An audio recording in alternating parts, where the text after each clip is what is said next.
Shabbat Shalom po muli mga kapatid, mga kaibigan. Narito po muli tayo sa ating programang Ilaw ng Mesiyas. Tatalakayin po natin ngayon ang Parsha Akeb o sa Tagalog, Dahil. Ang Akeb po ay dahil. Patungkol po ito dahil sa sinunod ang mga utos. At ang konteksto po ay ayon sa Deuteronomy chapter 7 verse 12 to chapter 11 verse 25. Bago po tayo magsimula at tayo po ay manalangin. Ama namin na nasa langit, maraming salamat po sa muling pagkakataon na ibinigay niyo po sa amin upang kami po ay makapagtalakay po muli patungkol po sa inyong salita. Tungkol po sa Parsha ngayong araw na ito na nagtutukoy po sa kadahilanan o dahil sinunod ang mga utos o Parsha Akeb. Panginoon, nawa pagpalain niyo ang inyong salita at nawa ay paglawigin niyo po ang inyong ministeryo, ang inyong salita upang ito po ay marating at makarating sa mga taong naghahanap at nagsasaliksik ng inyong katotohanan. Nawa Panginoon ay pagpalain niyo rin po ang radio station, ang Wow Smile Radio at nawa po ganun din po si Sister Deb at nawa ay palakasin niyo po siya. At ganun din po ako, Panginoon, ay bigyan niyo po ako ng wisdom and understanding para maibigay ko po ang inyong salita sa mga kapatiran. Muli po namin ipinagkaloob sa inyo at itinataas ang lahat ng ito sa pangalan ng aming Panginoong Yeshua. Amen. So, katulad nga po ng nabanggit ko, ang Parsha po ngayon ay patungkol sa Parsha Akeb because sa English, patungkol po ito sa kadahilanan kung gagawin daw natin ang mautos, no? So, ito po ay ang salitang Akeb ay pangalawang salita at kauna-unahang kakaibang salita sa Parsha, no? At ito po ay pang 46th week.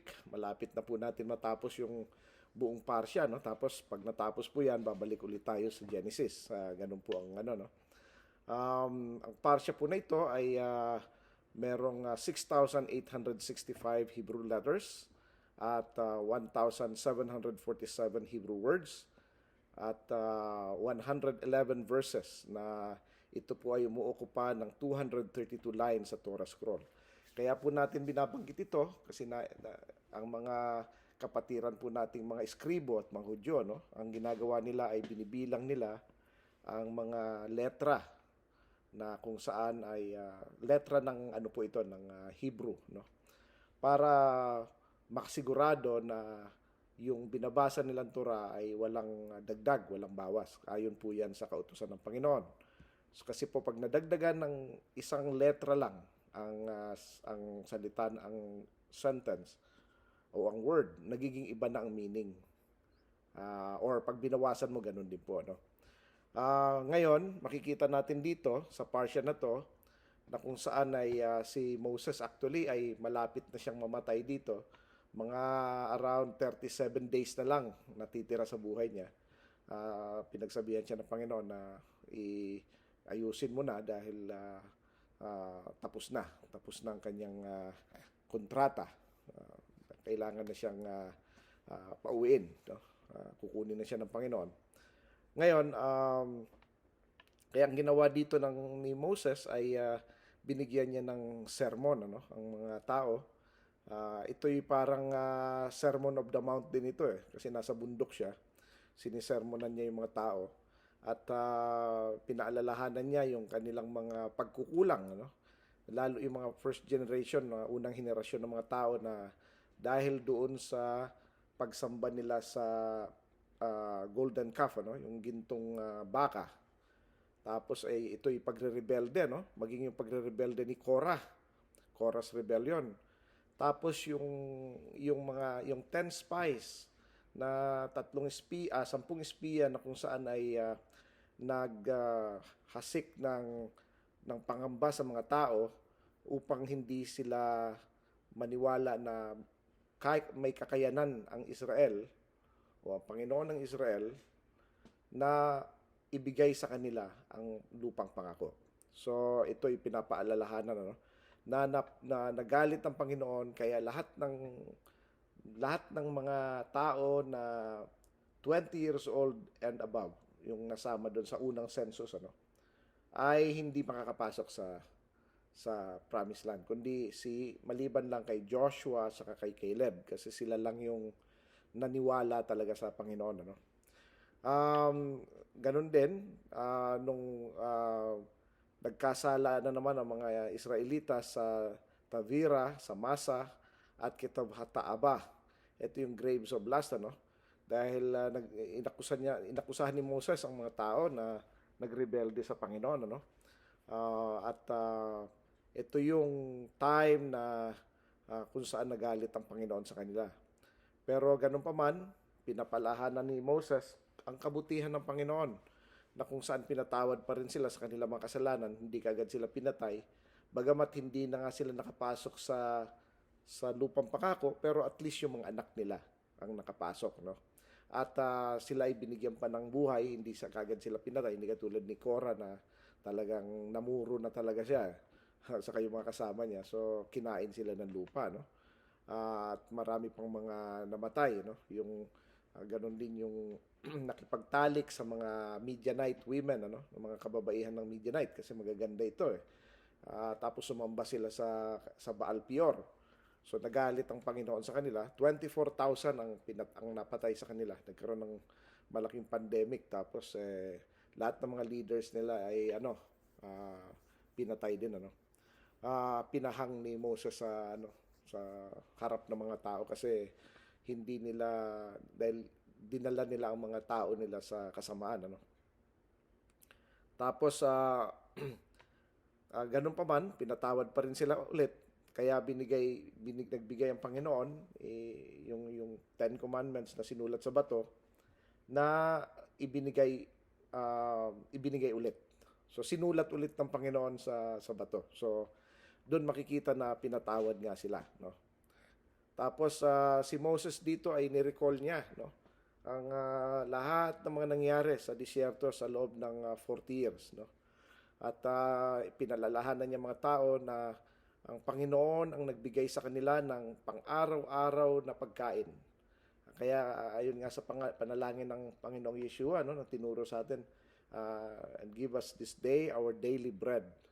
So ando doon yung provision ng araw-araw na tinapay, nagaling sa langit, yung mana, Um, ngayon, ito talaga yung tunay na mana, kasi minsan na may mga iba naghahanap ng ibang mana, So yung makamundo, yung pera o mga ari-arian, pero mas maganda po ayon sa Panginoon, sabi niya, yung mana na galing sa langit. Yan ang ating pagtutukan ng pansin, At ganun din, pero sinabi rin niya na ito ay patungkol, yung pagkakain ng mana, sabi niya, hindi lamang ang tao nabubuhay sa tinapay lamang, kundi sa bawat salita na nanggagaling sa bibig ng Panginoon, Kaya ito pinakita dito ni Moses na ang lupain, na napapasukan nila ay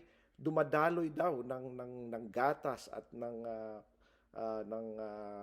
ng honey, talagang blines daw ito ng 7 klaseng mga mga products, yung wheat, barley, mga grapes, mga figs, pomegranate, olive oil, saka dates.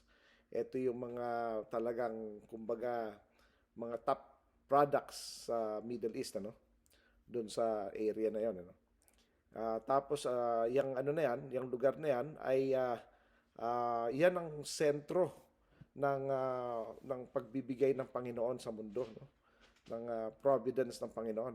At binigyan niya ng instruction na wag nilang na dapat sirain nila ang mga Diyos-Diyosan ng mga tao doon sa wag nilang pag-interesan, wag nilang gawing souvenir, or sasambahin, At dapat daw wag silang maging mayabang, na parang kaya nila, parang sila lang nakagawa ng success, samantalang ang Panginoon naman ang lumalaban para sa kanila.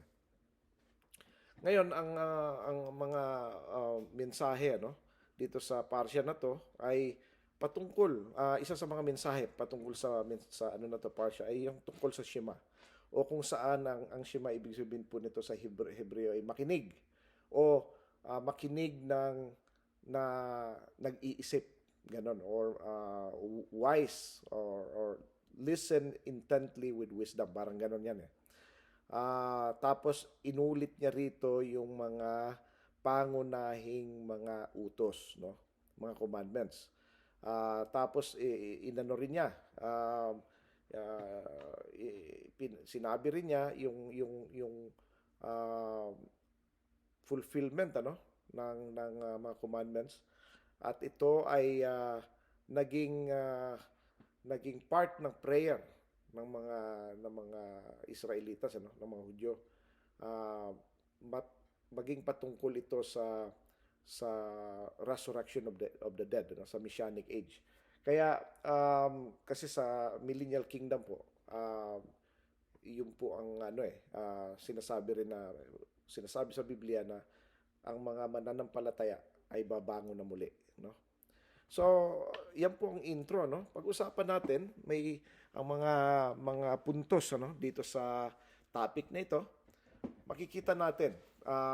Gusto ko rin po ipaliwanag ito sa inyo na ang mga Israelitas ay papasok na sila malapit na silang pumasok sa Promised Land, sa lupang pangako. Kaya binibigyan na ni Moses ng final instruction kasi hindi na siya makakasama. So wala na siyang magagawa ron, ano? Kasi nanalangin siya pero hindi na siya pinayagan ng Panginoon, no? So ngayon, isa sa mga mga ano rito na pag-usapan, ano, or puntos ay ano yung epekto ng pagsunod. Importante po na sumusunod tayo, no? Kasi meron pong epekto ito. Hindi pwedeng sumunod ka walang epekto, or nagsuway ka walang epekto. Ay di baliwala lang, ano. So ang mga taong sumusunod po, meron po itong epekto. Ayon po sa Deuteronomy 7 verse 12 to 26.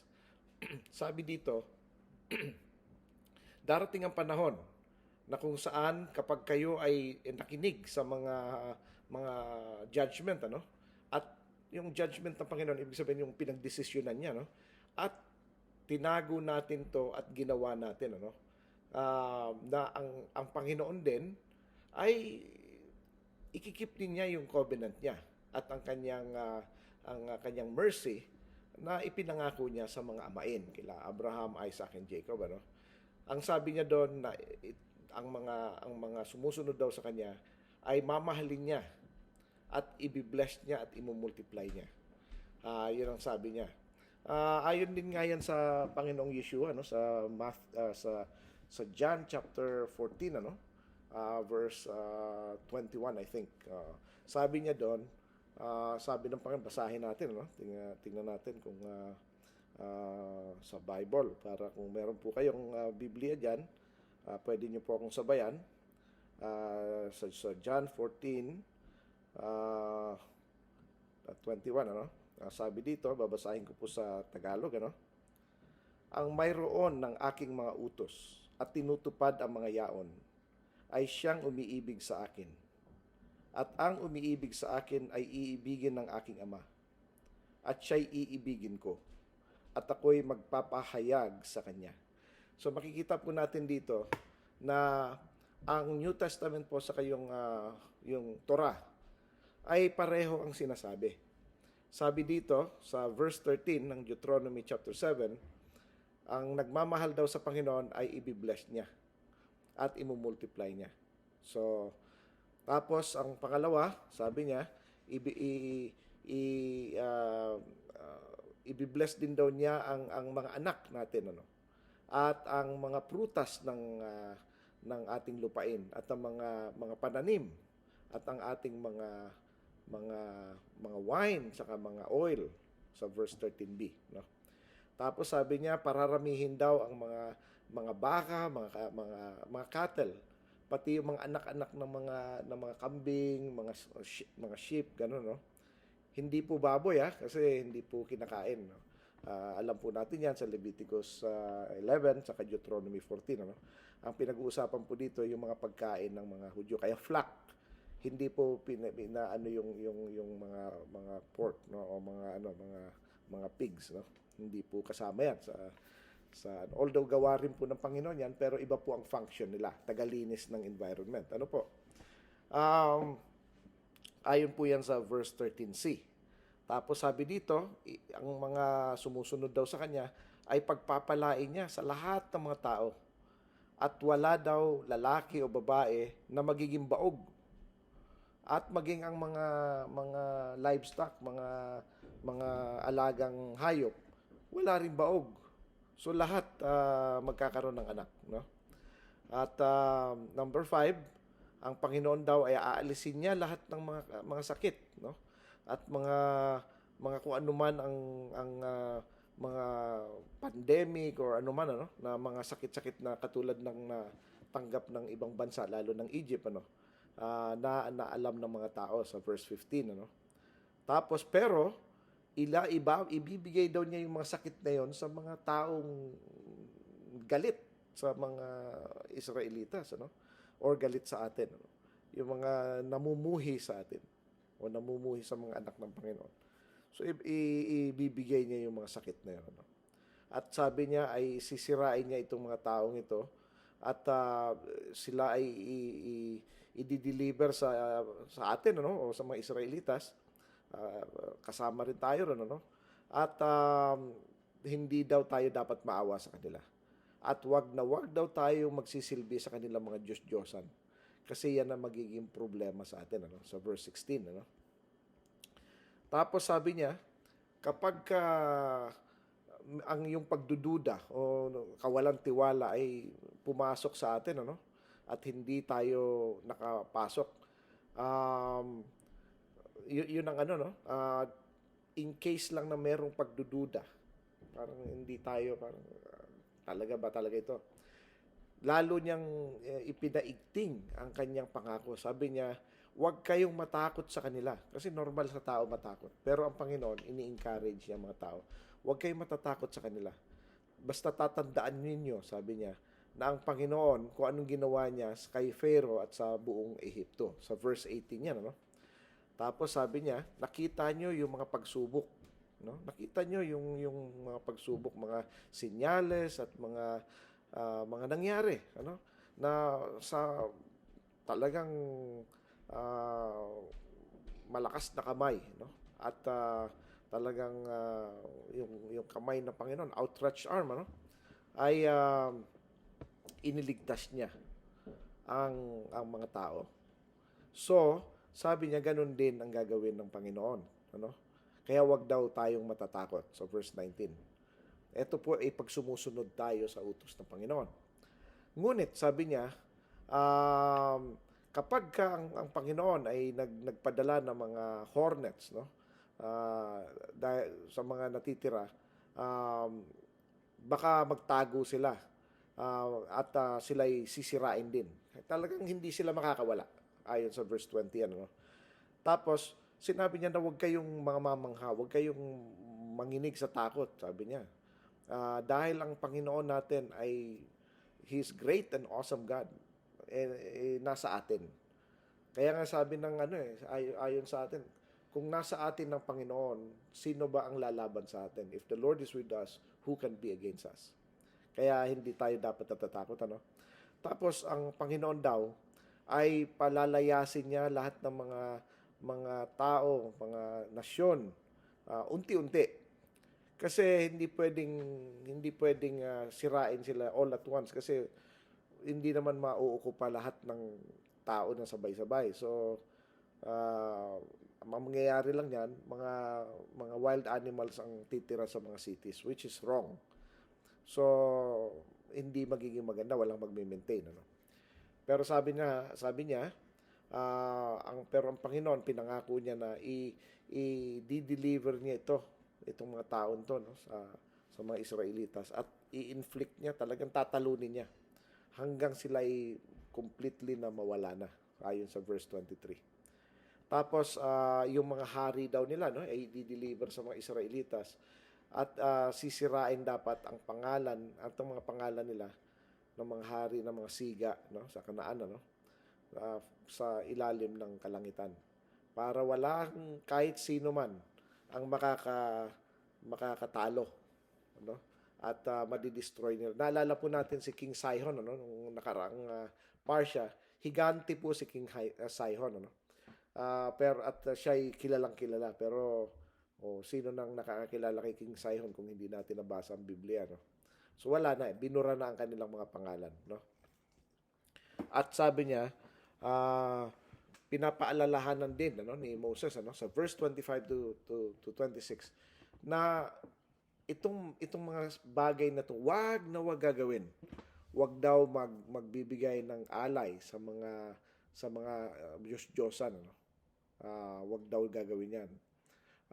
Wag daw ipagbibili itong mga Diyos-Diyosan na to, no? O yung mga ginto-ginto nila, yung pagkakakitaan, bawal po 'yan, ano.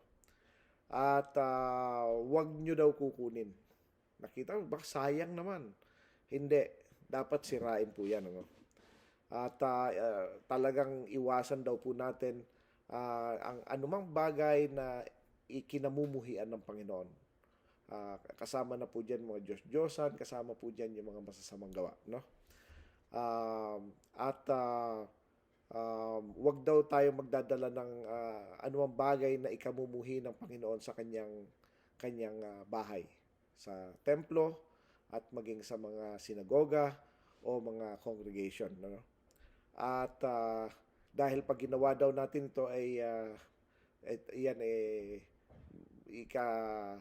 papahamak natin, no? So, at sinabi niya, dapat daw sirain lahat ng ito. At dapat kamuhian natin talaga. Wag tayong magnanasa, kamuhian dapat 'yan. At dapat talagang kadirihan itong mga accursed thing na ito yung mga santo-santo, no? Mga ribu-ribulto, I should say, no? Ngayon, pinapaalalahanan din sa parsya na to, no, na dapat alalahanin daw natin ang Panginoon. Ilagay natin siya sa isip natin. Kaya nga, isa sa mga, yung greatest commandment, mahalin natin ang ating Panginoon with all our heart, with all our mind, sa isip, no? So, hindi lang sa puso, sa isip, pati sa isip. So, dapat daw alalahanin natin yung Panginoon. At huwag natin siyang galitin. At tandaan natin at alalahanin natin ang Panginoon. At gawin daw natin at ang bawat commandments na inutos niya para daw tayo ay mabuhay, dumami, at tayo ay makapusas ng land na na pinangako ng ating Panginoon sa ating mga amain, ano. Ngayon maring magsasabi rin ng iba, wala naman na, sa Israel po 'yan. Tandaan po natin, meron pong millennial kingdom, ano. So ang millennial kingdom po ay sa Israel. Dito po sa Israel ito maghahari ang Panginoong Yeshua. So, kung gusto natin pumasok doon, dapat gawin natin ito, no? At makakapasok lang po tayo ron kung tayo ay naging part ng first resurrection. So, gawin po natin ang lahat na magagawa natin para maging parte tayo niyan, ano? At sabi dito, dapat daw ay alamin, ano? Dapat alam natin ang Panginoon ay siya ang naggabay sa kanyang mga tao sa disyerto, sa wilderness, ano, na dapat maging humble tayo, mapagkumbaba. At ang ginawa ng Panginoon ay dinala niya yung mga tao sa dito nga sa disyerto, sa wilderness, para maging humble sila, para i-keep nila ang commandments. Kaya minsan binibigyan tayo ng Panginoon ng mga pagsubok. Binibigyan tayo ng Panginoon na parang talagang hirap, mga pasakit, para hindi natin makilimutan ng ating Panginoon at para tayo ay maging humble, mapagpakumbaba, at para tayo ay maalala natin sumunod sa mga utos ng Panginoon, no? Um, Kaya hinahumble tayo ng Panginoon para subukan tayo kung gagawa pa rin tayo ng masama o hindi na. Ganun po, no? At dapat maunawaan din natin dito na hinayaan ng Panginoon na magutom ang mga tao para mapakain niya ang mga tao ng mana. Na wala man lang nakakaalam nito. Sino bang nakakaalam ng mana? Kahit si Abraham, Isaac, and Jacob, hindi nila alam yung mana eh. Samantalang sila ang mga talagang close friend ng Panginoon. Pero yun nga, ang pinapaalalahan sa atin na hindi tayo nabubuhay lamang sa tinapay, kundi sa bawat salita na nanggagaling sa salita sa bibig ng Panginoon. So, magkasama po yun, ano? Dapat daw alam natin, ano? Sa puso natin, dapat alam natin na kapag tayo ay sinusubukan ng Panginoon o napapalo ng Panginoon, ano? Ang ibig po sabihin nito ay tayo ay anak ng Panginoon, ano? Kasi dinidisiplina ng Panginoon ang mga anak niya, no? Parang magulang din yan na dinidisiplina yung anak. Hindi naman dinidisiplina ng magulang yung kapitbahay, kundi yung anak lang niya, no? Tapos dapat daw ay gawin natin at itago natin sa puso natin ang mga kautusan ng Panginoon at maglakad tayo ayon sa kanyang pamamaraan. So, we should walk in His ways, ano? Kaya nga sabi yan sa 1 John chapter 2, ano? Kapag daw tayo ay nagsasabi na kilala natin siya, si Yeshua, ano? Dapat daw tayo ay lumakad ng ayon sa kanyang paglakad din. So, kung kinip po niya ang Torah, dapat ikip din po natin ang Torah. Hindi pwedeng kinip niya ang Torah at hindi na natin ikip kasi kinip na niya. Hindi po pwede yung ganon. Ang utos po ng Panginoon sa Biblia, mapa Torah, mapa New Testament, sinasabihan po tayo na we have to walk in the manner as He walked. So, hindi pwedeng, ginawa na ng Panginoon yan para sa akin, so hindi ko nagagawin. Hindi na ako susunod sa Torah kasi tapos na yan. Hindi po ganon, no? Utos po yan. Ayon yan sa Psalms 119:1 din, ano? So, hindi lang po sa Torah, kundi pati sa Tanakh, sa Older Covenant, sa yung tinatawag po natin na Old Testament, ano? So, sa Psalms, madalas natin basahin ng Psalms eh. So, sa Psalms 119 po, andyan po karamihan ng mga yung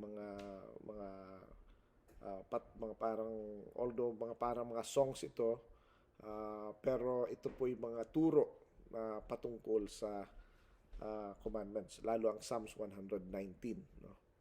Psalms 119. So, pinapaalalahanan, paulit-ulit sinasabi na dapat we have to keep the commandments of the Lord. Dapat talagang gawin natin, ano? At tayo ay maglakad sa kanyang pamamaraan at tayo ay matakot sa kanya ng may paggagalang, no? Hindi yung takot na ibang klaseng takot, ano? Yung parang takot ka sa multo, takot ka sa papatay sa'yo, ganun. Hindi. May takot na mayroong paggalang ng sobra. To revere. To fear God with reverence. Yan ang sabi doon, no? At wag daw natin kakalimutan na kapag tayo ay kumain at nabusog, i-bless daw natin ang Panginoon for the good land which He has given us, ano? Kaya ang utos po talaga, mananalangin tayo pagkatas natin kumain. Kasi ang madalas po nananalangin tayo bago kumain. Wala naman po masama doon. Kasi tradition yun eh. Tradition ng mga Hudyo na ginaya ng mga Kristiyano. Pero ang utos ng Panginoon ay mag-pray talaga after na tayong kumain, katapos natin kumain. So, ang mga Hudyo, meron silang tradition na binibless nila ang Panginoon bago kumain at binibless nila ang Panginoon pagkatapos kumain. Ang problema po sa ating nakagisnan, sa Kristyanismo, ay kung nagnanalangin lang tayo, ah, kung kakain, bago kakain, which is hindi talaga, kumbaga, tradition yun. Walang ano ron, walang masama, no? So, hindi naman siya masama. Pero, ang kulang, yung tayo ay hindi na nanalangin pagkatapos kumain. So, siguro po, wag natin kalimutan yan, ano? Tapos sabi dito, maging ano raw tayo, mag-ingat tayo na makalimutan natin ang Panginoon, ano? Mag-ingat tayo na baka makalimutan natin ang Panginoon by not keeping His commandments. So, akala natin, di natin nakakalimutan ng Panginoon. Pero pag nakalimutan daw natin na sumunod sa kanyang mga utos, sa mga judgment niya, sa mga statutes niya, mga batas, ang statutes, batas, ang judgment, yan yung mga kanyang mga dinesisyonan, ano? May mga desisyon siya na, ito gawin mo to, ito gawin mo to. Ano? At ang kanyang mga commandments, yan yung mga inutos niya na diretso. Pag nakalimutan daw yan natin, parang nakalimutan na rin natin ang Panginoon.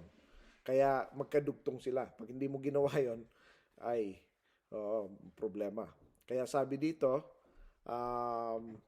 basahin natin, no, sa Tagalog, ano? Maganda rin basahin natin sa Tagalog ito. Ayon sa Deuteronomy chapter 8, verse 18 to 20, no?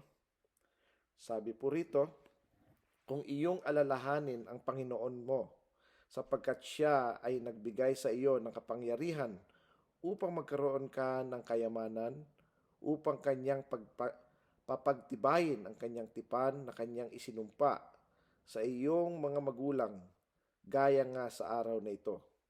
At mangyayari at kung iyong kalilimutan ang Panginoon mo at ikaw ay sumunod sa ibang Diyos-Diyosan at iyong paglilingkuran sila at iyong sasambahin sila, ay aking pinatutuhanan laban sa inyo sa araw na ito na kayo'y tunay na malilipol.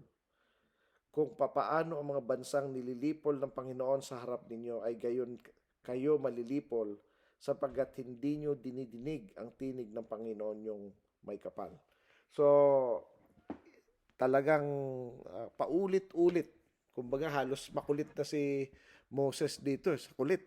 Kauulit-ulit ng kanyang sinasabi, pero kasi inuulit-ulit niya kasi importante, at kapag ka nagpalya, ayun na nga, pumalya na nga, ay sila ay napaparusahan at eventually naalis sila sa kanilang lupain, ano? Una yung 10 tribes na yung Northern Kingdom.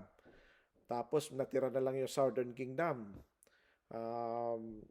Dahil kinuha ang Northern Kingdom ng Assyria. Tapos after several years, 100 years over, yung yung Southern Kingdom naman na composed ng Judah at Benjamin, ano? At dinala naman ng mga Babylonian for 70 years, no? Tapos bumalik sila, tapos inukupa sila ng mga Griego, tapos makalipas ng mga maraming taon, ang mga Romano naman. Pero dahil nga sa talagang rebelde pa rin, ay inalis na sila for almost 2,000 years. At kailan lang sila ulit nakabalik? 1948. At hanggang ngayon wala silang kapayapaan. Kasi marami sa kanila po ay hindi sumusunod din sa mga utos ng Panginoon. Maraming sumusunod, pero marami ring hindi, no? So, dito, ipinakita dito sa chapter 9, ano? Ang mga iba-ibang mga rebellion ng mga Israelitas, ano? Yung Golden Calf Incident, yung rebellion ni Korah, yung mga kasalanan ng mga espiya, yung pag-provoke nila sa Panginoon sa Taveri at Tabera at sa Masa, at yung provocation nila sa Kivrot Hataaba, o yung Graves of Lust, yung sa Baal Peor din ito, yung mga nakipagtalik sila sa mga Midianite women, ano? Kasi magaganda pero inilin lang sila, kaya 24,000 sa kanila namatay, no? Tapos inakusahan din niya na nagrebelde sila sa Panginoon, na mula nung magkakasama pa sila Maya't maya, no? Pero ganito po, ano, parang ang tingin natin, napakasama ng mga Israelitas. Unang-unang gusto ko pong puntusin dito, no? Hindi lang po mga Israelitas ang grupo na to eh. Meron pong mixed multitude ayon sa Exodus chapter 12. So hindi lang po ang mga anak ni Israel ang mga makukulit, kundi maging din ang mga mixed multitudes, no? Mga mixed multitudes na ah, i, nakasama nila, no? So kaya hindi natin ibibintang lang sa mga Hudyo, mga Israelitas na sila lang talaga yung mga ano, hindi po, no? Kundi maging po ang mga mixed multitude makukulit din. Hindi rin sumusunod. Pero gusto ko pong ibanggitin ito, no? Ilang beses lang silang nagrebelde rito. 7 beses, no? Sa loob ng 40 years. Ang mga hintil po ba, ilang beses nagre-rebelde sa Panginoon sa loob ng 40 years sa buhay ng ano? Ay baka 7,000 times. Kaya hindi po natin masasabi na mas mababait ang mga hintil, ano, mga Kristiyano. Sa buong buhay po natin, ilang beses po ba tayo nag-backslide? Ilang beses po ba tayo hindi sumunod sa Panginoon? Ilang beses po ba tayo naging matigas ang ulo natin? Ilang beses po ba tayo na na garapala nating hindi sinusunod ang utos ng Panginoon? Napakarami po. So wag po tayo maging mayabang na parang feeling natin sila lang ang makasalanan. Naku po. Actually po, pag kinumpara po sila sa atin, ano, malayong mababait po sila. Kaya wag po tayo mayabang, ano. Hindi tayo dapat magyabang, dapat po matakot tayo. Na kung ginawa ito ng Panginoon sa kanila, lalo na sa atin, sino ba tayo, di ba? Kaya dapat maging ano tayo, maging humble tayo, talagang maglumuhod tayo. Katulad nga nung sinasabi ng Panginoong Yeshua na yung isang taong nagsisisi makatingin sa langit kasi talagang tapos sinusuntok niya ang kanyang ano, binabayo niya ang dibdib niya. Sabi niya, Panginoon, patawarin mo po ako, isa po akong taong makasalanan. So wag po tayong titingin na bakit naman itong mga Hudyo na to ang kukulit, parang sobrang titigas naman ng ulo, no? Wag po, kasi baka bumalik din po sa atin yan. Pag pinagmuni-munihan po natin, ilang beses na ba tayong tinulungan ng Panginoon? Ilang beses ba tayo niya niligtas? Ilang beses ba niya tayo inano sa yung sinagot ng mga panalangin natin, tapos ilang beses natin siyang binaliwala at hindi sinunod?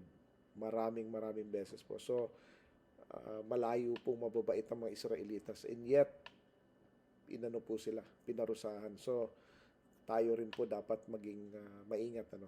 Hindi po tayo dapat magyabang na para tayong nagbabasa, parang kayang-kaya. Pag tayo pong nilagay dito, ay baka puro reklamo. Konting pandemic nga lang, reklamo. Konting baha, reklamo. Konting lindol, reklamo. Konting bagyo, reklamo.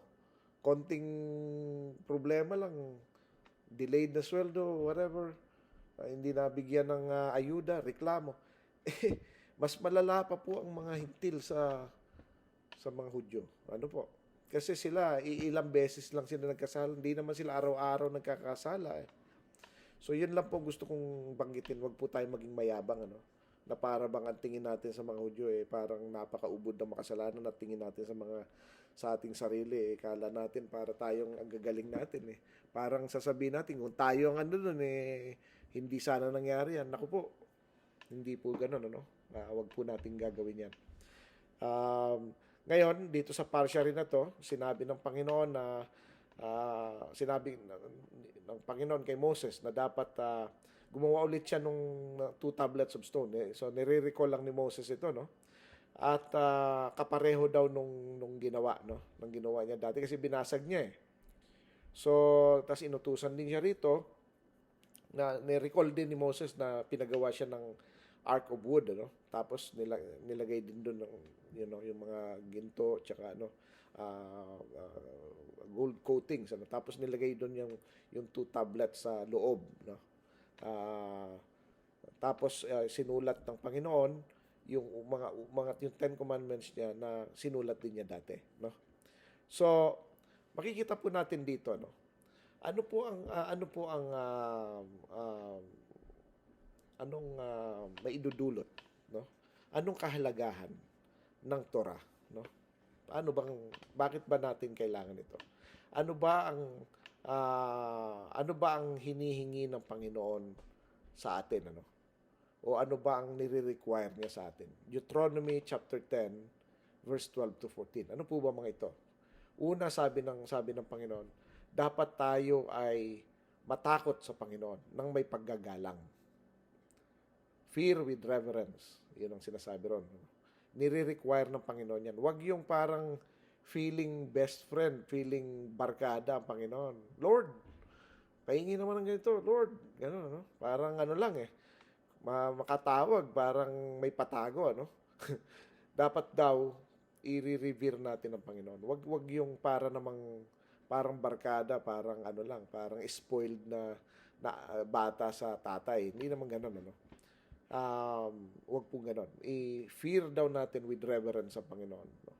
Andun na yung parang close, pero dapat may paggagalang. Hindi yung nagpipray tapos parang ano no?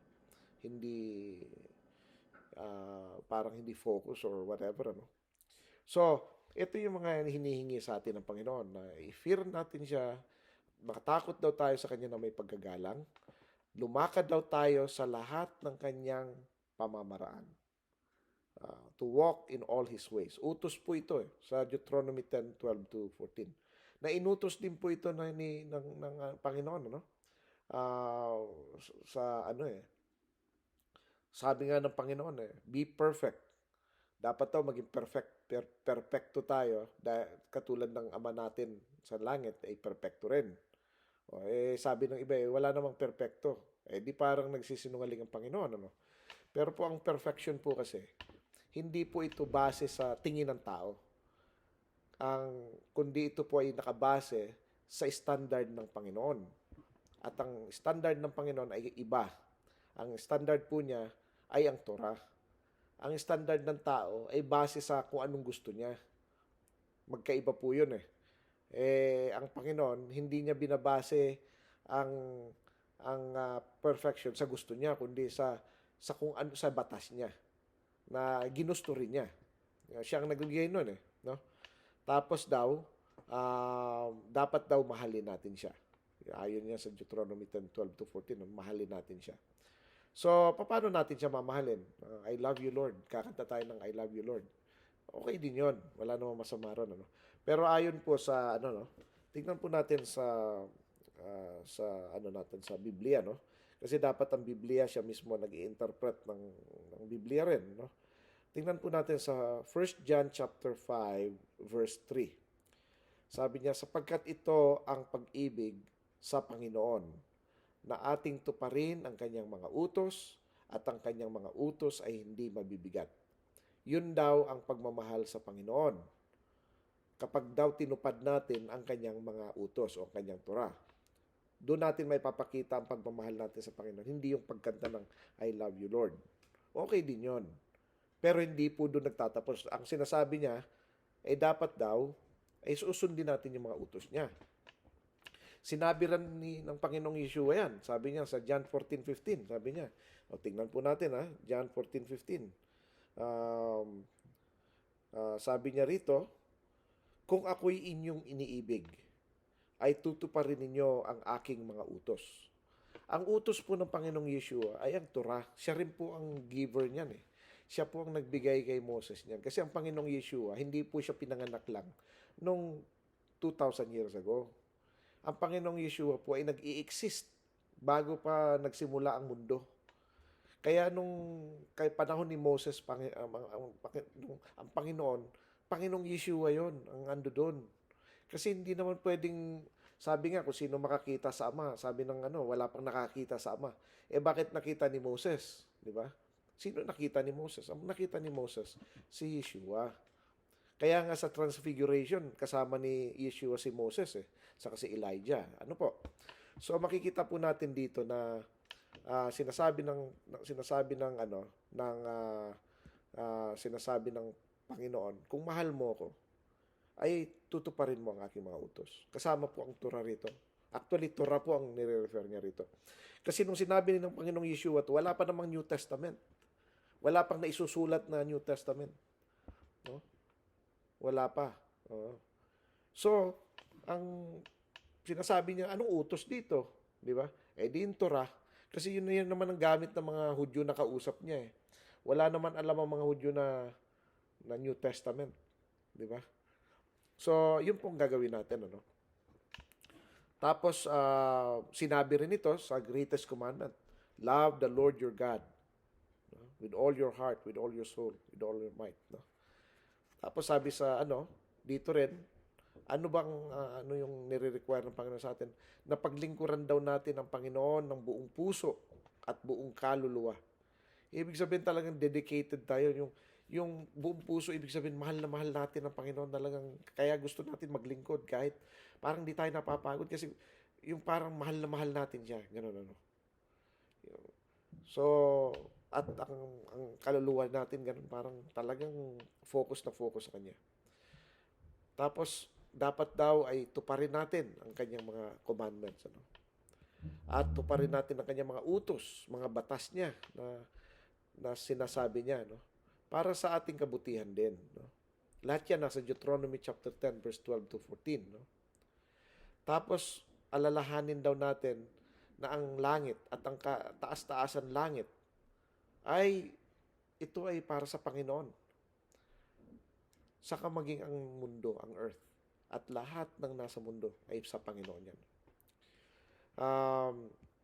Ngayon, pag naintindihan natin, anong mga kailangan natin na malaman para maintindihan natin ang essence ng Torah, na ang Panginoon ay natuwa, nagagalak sa mga amain natin kasi at minahal niya ito mga ito. Pinili niya ang kanilang mga anak-anak nila Abraham, Isaac, and Jacob sa lahat ng mga tao nandoon, no? Hanggang ngayon pinili niya. Tapos binigay niya yung covenant ng pagtutuli, no? Sa puso para hindi na maging matigas ang ulo, no? So verse 16. Tapos sabi dito, dapat ang Panginoon, dahil ang Panginoon daw ay siya ang Panginoon ng mga Panginoon. Siya ay great God, no? Siya ay mighty and awesome. Na hindi siya nagpapakita ng pagpapanig at lalong hindi siya kumukuha ng suhol. Kasi akala natin pag nag-tithes tayo, parang ang dating parang suhol eh. Hindi po, Tandaan po natin, pag nagbigay po tayo ng tithes, dahil po ito sa mahal na mahal natin ng Panginoon. Hindi dahil sa gusto natin dumami ang blessings natin. Kasi hindi po loto ang Panginoon at hindi rin po siya nasusuhulan na pag nagbigay tayo ay dadami ang blessings natin. Hindi po. Kaya po tayo nagbibigay dahil marami na tayong blessings. Kaya po tayo maraming blessings dahil sinusunod po natin ang mga utos ng Panginoon. At kaya tayo nagbibigay dahil it's a testimony na marami siyang binibigay sa atin dahil faithful siya sa atin at tayo ay faithful din sa Kanya. Hindi po yung magbibigay tayo para dumami ang pera natin. Mali po yun. Na imumultiply niya ng 100. Hindi po. Imumultiply niya ang ating gawa kapag tayo po ay sumusunod sa Panginoon, hindi dahil sa nagbibigay tayong tithes. Tandaan po natin, ang tithes ay isa lang sa mga utos. Hindi po ito ang pinakapinali ng utos. Ano po? At wag daw tayo magbibigay ng tithes na masama loob o napipilitan o may iba kang nasa isip na pag nagbigay akong 10,000 gagawing 1 million doon ng Panginoon. Pag nagbigay akong 100,000 gagawin tong 1 billion ng Panginoon. Naku po, no? Wag po tayo ganoon, no? So, kita dito na ang mga dahil minahal ng Panginoon ng mga amain sila Abraham, Isaac, and Jacob, pinili niya yung mga anak nila hanggang ngayon, Tapos makita natin dito na yung sign of circumcision, tapos pinaalalahanan dito na ang Panginoon ay Diyos ng mga Diyosan. Siya ay great God. Siya ay mighty and awesome na hindi nagpapakita ng pagpapanig at lalong hindi tumatanggap na suhol ayon yan sa verse 17. At siya ay talagang just, sa mga fatherless, yung mga wala ng mga ama, no? At sa mga widow, yung mga wala ng asawa. At mahal niya ang mga strangers, yung mga taga-ibang lugar, no? Taga-ibayo. Binibigyan niya ito ng pagkain, no? At ng pananamit. Sabi niya, kaya dapat daw mahalin natin yung mga ibang tao dahil naging ibang tao rin tayo sa ano katulad din namin. Ako nasa Canada po, ibang tao rin ako rito, naging stranger din po ako dito, no? At ganun din po tayo, maraming dayo, no? Mga tagapakinig natin sa Bicol, hindi naman lahat Bicolano, no? May mga dayo rin, ano? So yung mga dayo raw ay dapat mahalin natin, no? Kasi naging dayo rin tayo. At meron ding utos ang Panginoon yan sa Matthew 25:31 to 46. Isa sa mga kinaluluguran ng Panginoon ay yung mga taong nagbibigay ng pagkain sa mga nagugutom, at mga ng tubig sa nauuhaw, ng damit sa mga hubad, at yung mabait sa mga dayo, no? Nagpapatuloy sa mga dayo at mga nagdadalaw sa may mga sakit at mga nakakulong, no? Na inaalala nila, no? Um, Tapos dapat daw ay tayo matakot sa ating Panginoon. Ito, ulit-ulit lang yan eh. Matakot tayo sa Panginoon nang may paggagalang. At dapat daw ay maglingkod tayo sa Kanya. Dapat pag naglilingkod po tayo, hindi po yung parang napipilitan. Dapat po naglilingkod tayo yung talagang tuwan-tuwa tayo. Kasi opportunity po ito. Opportunity. Dahil pwede namang ibigay sa iba, ba't sa atin binigay? Um, Katulad po, ano, ang inyong lingkod. Uh, Talagang masaya na naglilingkod tayo na libre at wala tayong kahit donation, kahit ano, no?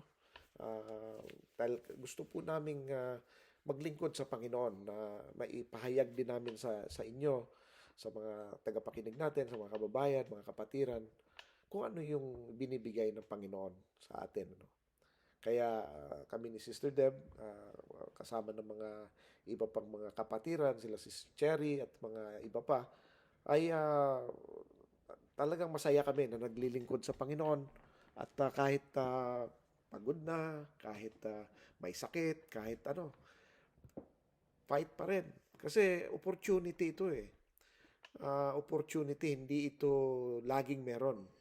So habang tayo ay tapat na naglilingkod sa Panginoon, ano, ay siya rin ay tapat din sa atin. Kasi maski hindi tayo tapat, tapat pa rin siya eh. So dapat lagi tayong tapat, ano. At dapat um, talagang huwag tayong kakalas sa kanya. Huwag daw tayong kakalas at talagang kakapit tayo sa kanya, no.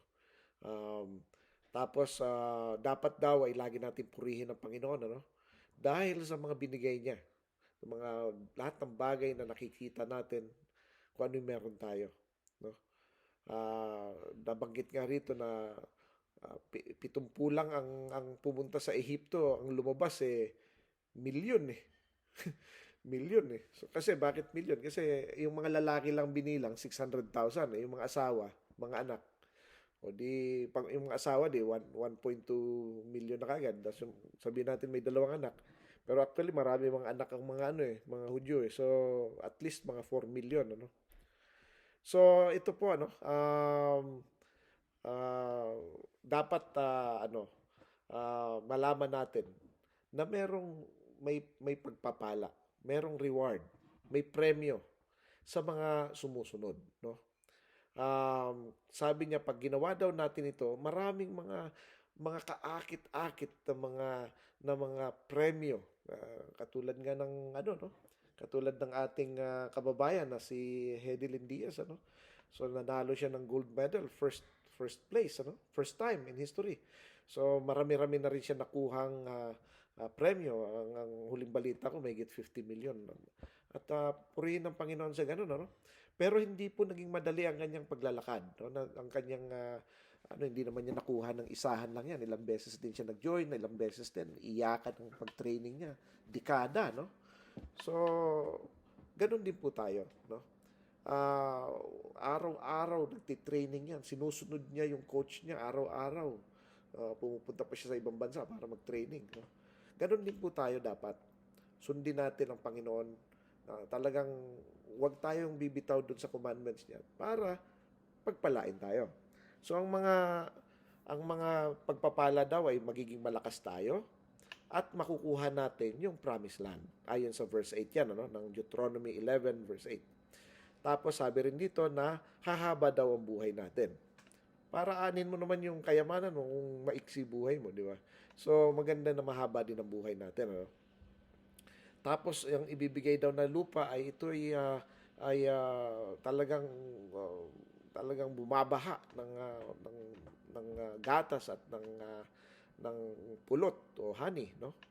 So, tas itong lupa daw na to ay yung lupang pangako ay dito nakatutok ang mata ng Panginoon. Nakafocus siya rito mula sa simula ng taon hanggang huli, every year. No? Tapos laging bibigyan daw ng ulan. Ang ulan po sa Middle East importante po kasi bihira no? Laging may early rain, may latter rain, no? Ayon niya sa verse 13, 14 Tapos lagi daw magpapadala raw siya ng grass para sa mga sa livestock para may makain din yung mga livestock, no? Yung mga baka, mga sheep and goats, At dapat daw tayo ay makinig sa ating makinig tayo, wag daw tayong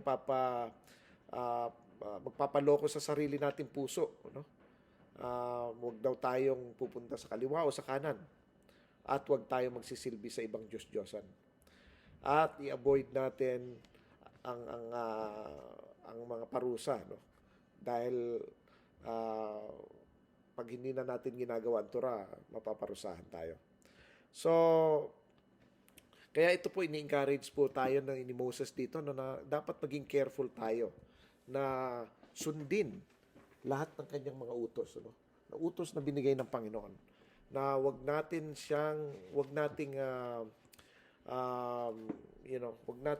kakalimutan para magawa natin lahat ng mga inuutos ng Panginoon at tayo rin ay bibiyayaan ng Panginoon, At sabi nga dito, lahat daw ng nilakaran mula Lebanon hanggang sa River Euphrates hanggang sa Western Sea magiging territory ng Israel yan, At walang sino man ang may kakayanan na banggain ang mga anak ng Panginoon, At matatakot sa atin ang mga kalaban, Kaya mga kapatid, mga kaibigan, tayo'y muling nagtatapos at nawa ay patuloy po tayo sa paglilingkod sa Panginoon. At tayo po ay manalangin. Ama namin na nasa langit, maraming salamat po sa inyong salita at nawa ay pagpalain niyo po ang inyong salita sa bawat puso namin at ito po ay pagyamanin niyo at pagyabungin, Panginoon, upang patuloy po kaming mamuhay ng ayon sa inyong kalooban. Muli po namin ibinabalik sa inyo lahat ng papuri at pasasalamat sa pangalan ng aming Panginoong Yeshua. Amen. At tatapusin po natin to ng Aaronic benediction sa Numbers chapter 6 verse 24 to 26. Ayon po sa salita ng Panginoon, inutusan si Moses ng Panginoon na turuan si Aaron na i-bless ang Israel sa ganitong pamamaraan. Yivarakach Adonai b'yishmerecha, Yair Adonai panav elecha v'kunecha, Yisah Adonai panav elecha v'yasem lecha Shalom. The Lord bless you and keep you. The Lord make His face shine upon you and be gracious to you. The Lord lift up His countenance upon you and give you peace. Shabbat shalom po mga kapatid, mga kaibigan, hanggang sa muli po.